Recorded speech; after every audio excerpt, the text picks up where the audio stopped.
Jemi në një transmetim të drejt për drejt të breaking, do të vijojmë të flasim në këtë moment sërish për çështjen e lobimit të Partisë Demokratike në Shtetet e Bashkuara të Amerikës, një kontratë lobimi prej $6 milion. Ka pasur gjatë ditës së sotme një replikë në distancë të Richard Grenell, të dërguarit të presidentit Donald Trump për misione speciale, por edhe djalit të presidentit, një debat me drejtorin e zyrës së shtypit të Partisë Demokratike Alfred Lela lidhur me një shkrim ku Grenell konsiderohet lobist i padeklaruar i kryeministrit Rama. I dashur Alfred Lela është reagimi Grenell, e kuptoi që jeni disa ditë larg një zgjedhje të rëndësishme. E kuptoi që emocionet janë të larta, zgjedhjet tuaja i kam parë në heshtje sepse Shqipëria është një aleate e rëndësishme dhe e besuar e Amerikës në NATO dhe një nga vendet e mia të preferuara për të vizituar dhe për të pushuar.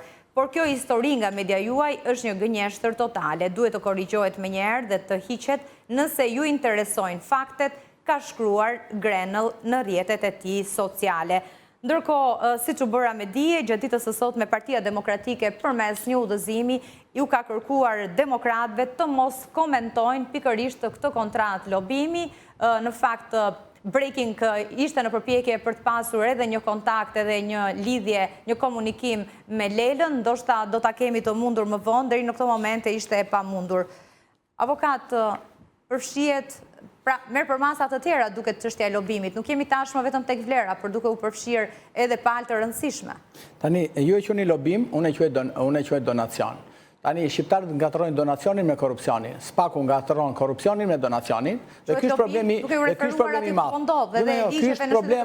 Ky është problem ndërmjet një shqiptari, i cili, siç e thash, ka ikur dhe me pushime sot për qefin e tij, ka lënë një kontratë aty dhe u ka thënë shqiptarëve, mediave, analistëve, juristëve, të gjithë atyre që kanë interes, sepse kanë interes të madh, ku gjeti ai lekët, dhe ai do t'jap llogari tani. Për ku gjeti ai lekët dhe pse bëri donacion Partisë Demokratike. E kuptoni apo jo? Çfarë niveles flasim? Tani, çfarë nuk është faja e shqiptar amerikanit, që shqiptarët vinë nga skllavëria dhe nuk kanë $200, $300, ai është miliarder, ka para dhe do t'ja japi, ka vendosur që një pjesë të shumës së tij t'ja japi një parti të caktuar politike. Ju thoni lobimi, për çfarë është ky lobim? Se kuptoj unë. Ajo është një kontratë që çdo muaj do pagohen $250,000, po ta lexoni kontratën, thotë mund ta prishësh edhe muajin e 5 dhe muajin e 6 dhe pagohen 6 milion, po pagohen 1 milion. Kjo është kontrata. Kontrata është aty. Të dërguarit misione speciale, qëndrimet që vinë nga zyrtar, drejtues të zyrës së shtypit të Partisë Demokratike. Çështja e lobimit të PD-s apo donacionit atij me çështjen e Grenell, me Edi Ramën, që kërkon me çdo kusht, i ka falur tjetrit Sazanin. E di që ka bërë, ka falë Sazanin.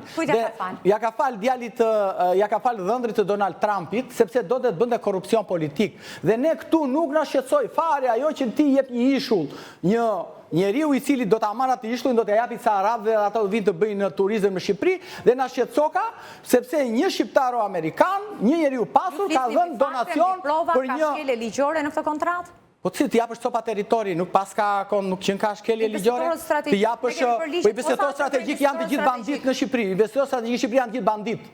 Të gjithë më thoni emrat e investitorëve strategjik në Shqipëri janë të gjithë bandit të lidhur me pushtetin që vjedhin tokat e pronarit. Të gjithë investitorët strategjik në Shqipëri, nëse ju i dini emrat, po investitor strategjik, di që bëri Rama këtu, bëri Deripaskën, që ishte person që kërkohesh në Europë, në Amerikë dhe bëri investitor strategjik me Deripaskën. Kështu që investitorët strategjik. Përplasje të tilla mediatike demokratët deri me djalin e presidentit Trump edhe unë nuk jam pjesë e PD-s. Kur të më jem pjesë të më shikonin tribunat e partive, unë do vi këtu të jap shpjegime për partinë. Mund të merrni Alfred Lelën, mund të merrni atë, unë vi nga familje që nuk bëhem ysmeqar, jam pronar, kështu që nuk bëhem asnjëherë me partitë, jam mësuar të komandoj, jo të komandojnë. Kështu që kjo është histori e mbyllur për mua. Tani problemi është ky, a më pyet juridikisht, a është dhënë Sazani, a është dhënë Zvërnesi do ndërtohet. Këtë duhet na shqetësojnë, që jepet copa territori, si lomka për të bërë lobim. Ja, kjo është Shqipëria.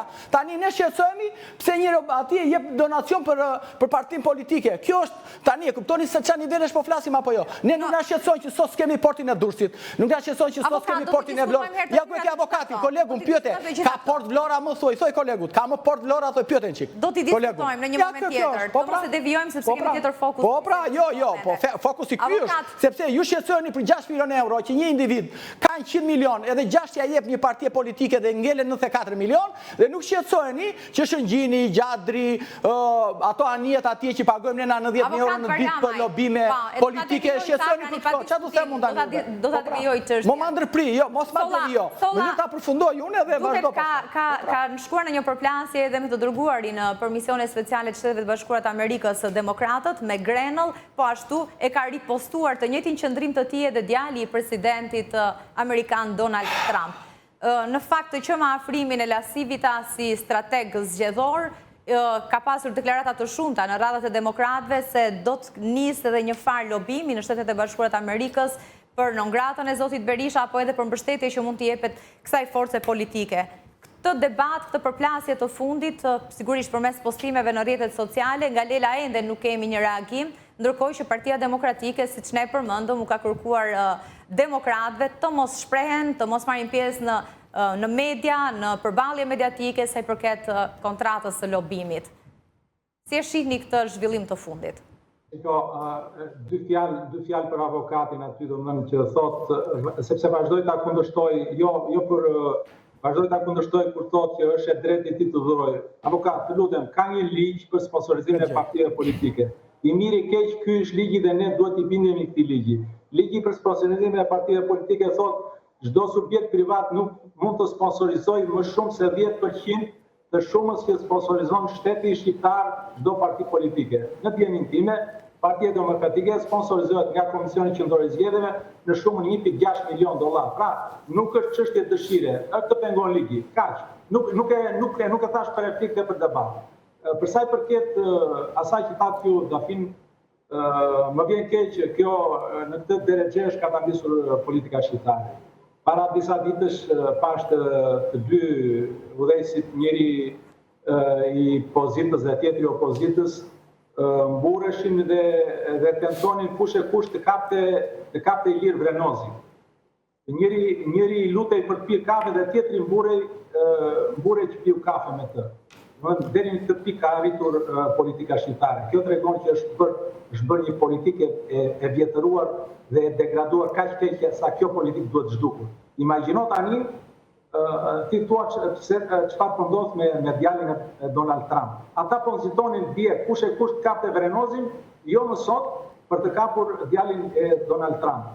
Në vend që të merren me hallet e popullit shqiptar në këtë fushat elektorale, të qajnë hallet e popullit që s'ka rrugë, që s'ka drita, që s'ka ujë, që rrugët janë bërë si rrugë në gjendje të pas lufte, merren tani sepse nuk kanë çfarë i thonë me këtij populli, nuk kanë çfarë japin me këtij populli dhe merren duke parë lobingjet me djalin e Donald Trump sepse thash nuk kanë çfarë japin me këtë populli dhe vetëm me këto gjëra, me këto pralla mund ta gënjejnë këtë popull.